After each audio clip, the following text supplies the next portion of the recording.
So Quran says we human beings are fool who said we want to undergo the test and now we are tested. You won't come to know now. On the day of judgment, Allah will give you that memory. Now the memory has washed out. On the day of judgment, again it will come back to you. So we were the fools who said we want to undergo the test. Now somebody wants to sit for an MBBS examination. The teacher said sit. If you have got admission in the medical college, no problem. Now you sit. If he fails, that's his problem. If he passes, that's his problem. You understand?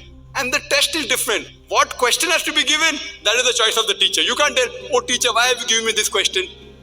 That is the prerogative of the teacher.